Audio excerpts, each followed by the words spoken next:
Helo, fe'n yw i'w Lleucu ac mi fyddai'n siarad efo chi am y costau sy'n gysylltiedig ag astudiaethau uwchraddedig yma ym Mhrifysgol Aberystwyth, yn ogystal â'r cyfleoedd eraill am gyllid a allai fod ar gael i chi.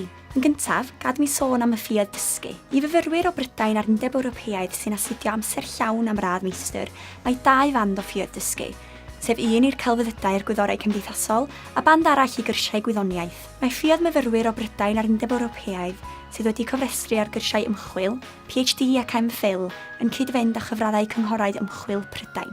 Codir ffïoedd am y cyrsiau y fforddiant dysgu, y cyrsiau tar, ar yr un gyfradd ar ffïoedd israddedigion, ond mae cymorth ariannol ar gael i fyfyrwyr sy'n hannu o Gymru ac i fyfyrwyr o'r Undeb Ewropeaidd y tu allan i Brydain. Bydd angen i chi feddwl am y costau byw. Fel rheol, mae'r rhain wedi selio'r flwyddyn gyfan ac maen nhw berthnasol i fyfyrwyr o Brydain, yr Undeb Ewropeaidd a'r tu allan i'r Undeb Ewropeaidd fel ei gilydd.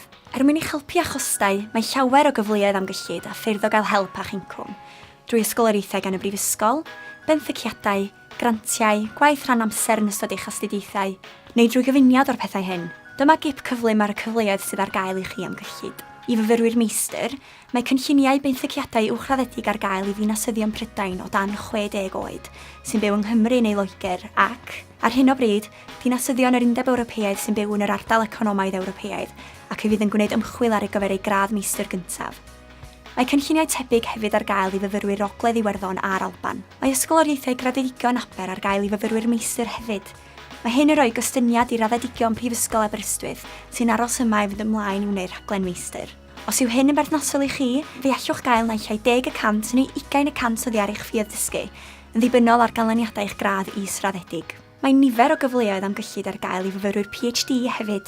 Ar gyfer myfyrwyr o Brydain a'r Undeb Ewropeaidd, mae cynghorau ymchwil Prydain, ysgoloriaethau doethuriaeth Aber, partneriaeth hyfforddiant doethurol De-orllewin Cymru a'r Cyngor Ymchwil Economaidd a Chymdeithasol drwy partneriaeth hyfforddiant doethurol Cymru.